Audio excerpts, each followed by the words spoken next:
नमस्कार सगळ्यांना नमस्कार। चला तर रात्रीचं जेवण तुमचं झालं असेल।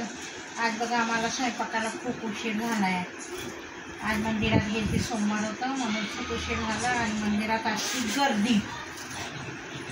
तर आता म्हणजे स्वयंपाक झाला आहे, काही नाही, आता वरण भात भाजी चपाती केली। आता म्हटलं कांद्याची कच्ची चटणी बनवा। कांद्याची चटणी छान लागते, असे तोंडाला पण चव येते।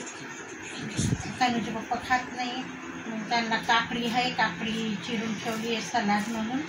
आम्हाला कांद्याची चटणी सलाडमध्ये गचकायला काय झालं ह्यांना।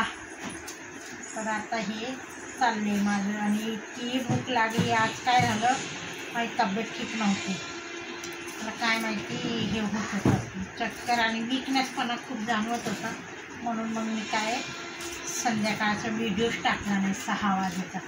आत्ता पण कसं तरी बनवून घेतली, म्हटलं जाऊ द्या, रोजचं रुटीन आहे तर बनवा। तर चला आता बघा मी हे कांदे असे कापून घेतले, कापून मीन्स बारीक चिरून घेतले ह्यात मस्तपैकी मीठ टाकायचं। कमीच खाते मी मीठ टाकायचं आणि चटणी पावडर टाकायची, चटणी पावडर टाकायची थोडीशीच टाकायची आणि कैरी असली तर कैरी पण टाकायची, भारी लागते। आणि त्यांना काय खायला लागले काय माहिती, वाटाणे, त्यांनीला वाटाण्याची आठवण आली आणि थोडंसं तेल टाकायचं, काही भारी लागते। तूप पण टाकायचं, पण मी तूप टाकत नाही कारण मला ॲसिडिटी होती। तर बघा इथे स्वयंपाक झाला। आज बघा किती मोठे मोठे चपात्या केल्या आज मी, आज महाराष्ट्रीयन पद्धत चपाती केली आहे मित्रांनो।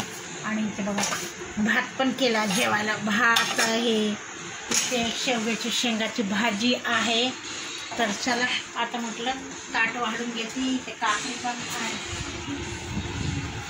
काकडी थोडीशी चिरली आता तनुच्या पप्पांनी, जाऊ दे जेवढे आहे तेवढे त्यांना खायला येते।